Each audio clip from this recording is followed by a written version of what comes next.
Oke, Assalamualaikum warahmatullahi wabarakatuh. Perkenalkan, nama saya Kresna Pristira Harja dari program studi Teknologi Informasi. Di sini, di video kali ini, saya akan um, membuat resum jurnal tentang dari judul penelitian sistem pakar diagnosa penyakit kulit dengan menggunakan metode forward chaining. Oke, langsung saja kita ke slide selanjutnya. Yang pertama di sini adalah latar belakang. Latar belakang ini adalah sistem pakar adalah sejenis AI yang dirancang untuk memanfaatkan berbagai macam data dalam bentuk program komputer. Penelitian ini menggunakan sistem pakar karena sistem pakar lebih interaktif untuk mendiagnosa penyakit kulit. Forward chaining semacam metodologi pencarian yang juga dikenal sebagai penelusuran ke depan, digunakan untuk menyusun aturan dari data yang sudah ada sebelumnya untuk sampai pada kesimpulan penelitian, sehingga masyarakat akan mendapatkan respon yang cepat terhadap penyakit kulit yang dialaminya beserta rekomendasi penanganannya. Karena metode forward chaining sendiri memiliki kelebihan tersendiri. Metode ini akan bekerja dengan baik ketika problem bermula dari mengumpulkan atau menyatukan informasi, lalu kemudian mencari kesimpulan apa yang dapat diambil dari informasi tersebut. Nah, di slide berikut ini adalah merupakan tujuan penelitian. Di sini tujuan penelitiannya ada 3 tujuan penelitian. Yang pertama, untuk mengetahui apakah sistem pakar metode forward chaining mampu mendiagnosa penyakit kulit. Kemudian tujuan yang berikutnya adalah untuk mengetahui apa kelebihan dan kekurangan metode forward chaining pada sistem pakar untuk mendiagnosa penyakit kulit. Tujuan yang terakhir adalah untuk mengetahui faktor apa saja yang mempengaruhi keberhasilan penggunaan sistem pakar untuk mendiagnosa penyakit kulit. Nah, di sini ada metode penelitian. Di dalam jurnal ini ada 6 metode penelitian. Yang pertama adalah sistem literatur review. Sistem literatur review adalah upaya terorganisir dan metodis untuk mengumpulkan dan menilai penelitian yang relevan tentang subjek tertentu. Kemudian ada research question. Research question merupakan pertanyaan penelitian berdasarkan persyaratan dari topik yang dipilih. Nah, jadi dari research question ini ada pertanyaan yang dibuat terkait penelitian dari jurnal ini. Yang pertanyaan peneliti pertama adalah mengapa harus menggunakan sistem pakar yang dilengkapi dengan metode forward chaining untuk mendiagnosis penyakit kulit. Pertanyaan yang kedua adalah apa kelebihan dan kekurangan metode forward chaining pada sistem pakar untuk mendiagnosa penyakit kulit. Kemudian research question yang ketiga adalah faktor apa yang mempengaruhi keberhasilan penggunaan sistem pakar untuk mendiagnosis penyakit kulit. Nah, itu adalah pertanyaan peneliti berdasarkan persyaratan dari topik yang dipilih. Itu adalah research questions. Kemudian ada metode penelitian search process. Nah, di search process ini menemukan referensi dan bahan yang tepat untuk menjawab research questions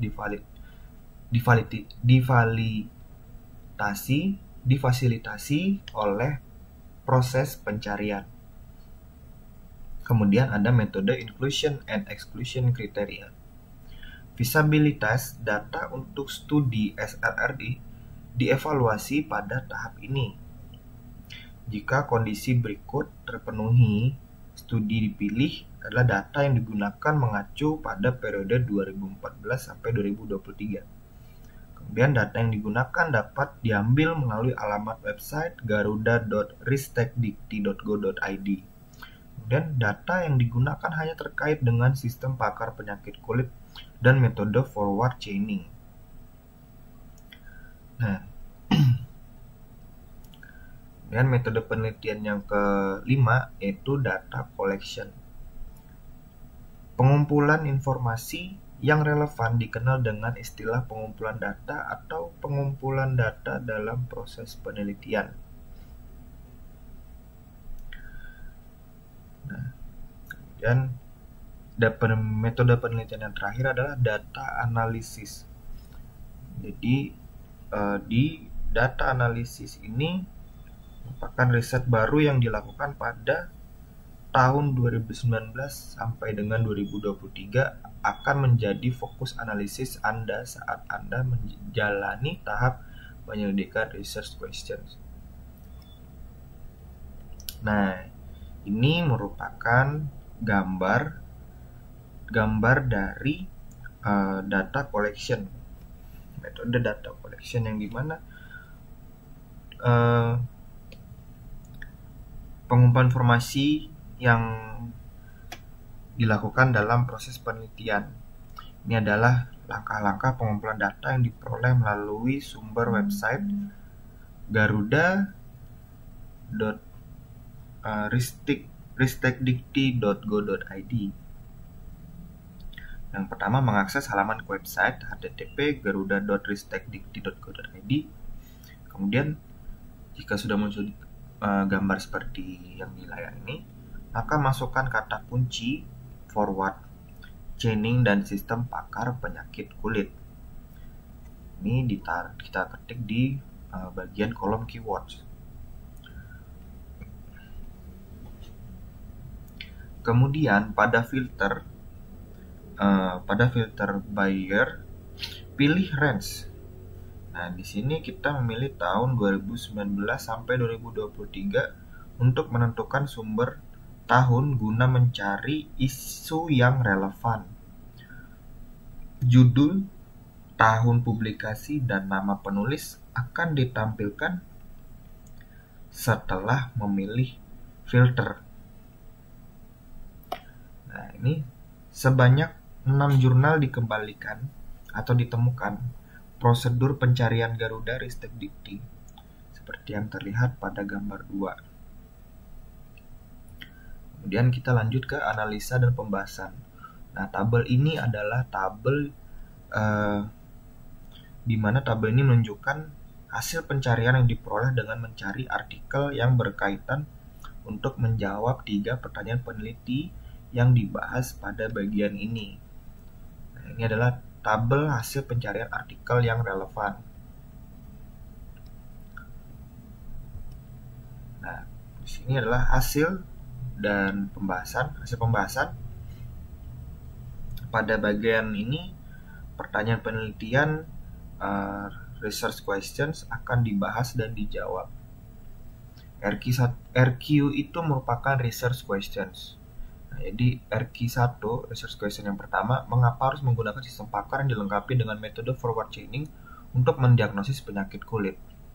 Yang tadi, berdasarkan pada tabel 2, strategi forward chaining yang digunakan oleh sistem pakar penyakit kulit memastikan bahwa konsumen mendapatkan diagnosa yang dapat diandalkan. Kemudian, research questions yang kedua, apa kelebihan dan kekurangan metode forward chaining pada sistem pakar diagnosa penyakit kulit. Secara keseluruhan, dari 6 jurnal yang ditampilkan dalam tabel 2, pada hasil penelitian tersebut menunjukkan bahwa kelebihan yang pertama yaitu dapat mendiagnosa penyakit berdasarkan gejala-gejala yang dipilih oleh pengguna. Kemudian kekurangannya yaitu pengetahuan tentang sistem terbatas pada data yang disimpan dalam database sehingga tidak efektif dalam kasus yang lebih kompleks.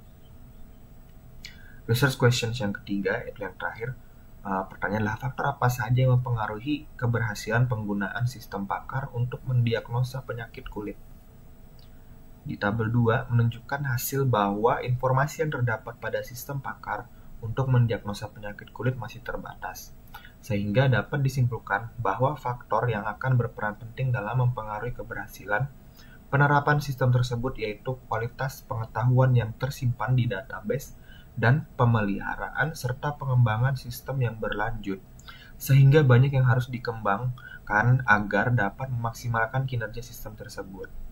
Selain itu, agar sistem pakar terus akurat dan bermanfaat dalam mengidentifikasi penyakit kulit, sistem pakar harus terus dibuat dan dipelihara. Nah, kemudian kita menuju ke kesimpulan. Ini adalah bagian yang terakhir. Berdasarkan hasil penelitian, dapat ditarik kesimpulan sebagai berikut. Yang pertama adalah merujuk pada hasil SLR yang penulis buat pada jurnal terbitan tahun 2019 sampai 2023. Bahwasannya, metode forward chaining mempunyai kelebihan yaitu mampu mendiagnosa penyakit berdasarkan gejala-gejala yang dipilih oleh pengguna, akan tetapi juga memiliki kekurangan, yaitu pengetahuan sistem terbatas pada data yang tersimpan di database sehingga tidak efektif pada kasus yang lebih kompleks. Kemudian berdasarkan hasil dari SLR yang dilakukan pada publikasi jurnal dari tahun 2019 sampai dengan 2023, keberhasilan penerapan sistem pakar diagnosa penyakit kulit yaitu karena kualitas pengetahuan yang tersimpan di database dan pemeliharaan serta pengembangan sistem yang berlanjut. Kemudian yang terakhir, kesimpulan terakhir adalah pendekatan forward chaining dapat digunakan bersamaan dengan SLR untuk menemukan pakar untuk mengidentifikasi kelainan kulit. Nah, jadi itu saja resume jurnal yang saya sampaikan pada video kali ini. Terima kasih atas semuanya. Assalamualaikum warahmatullahi wabarakatuh.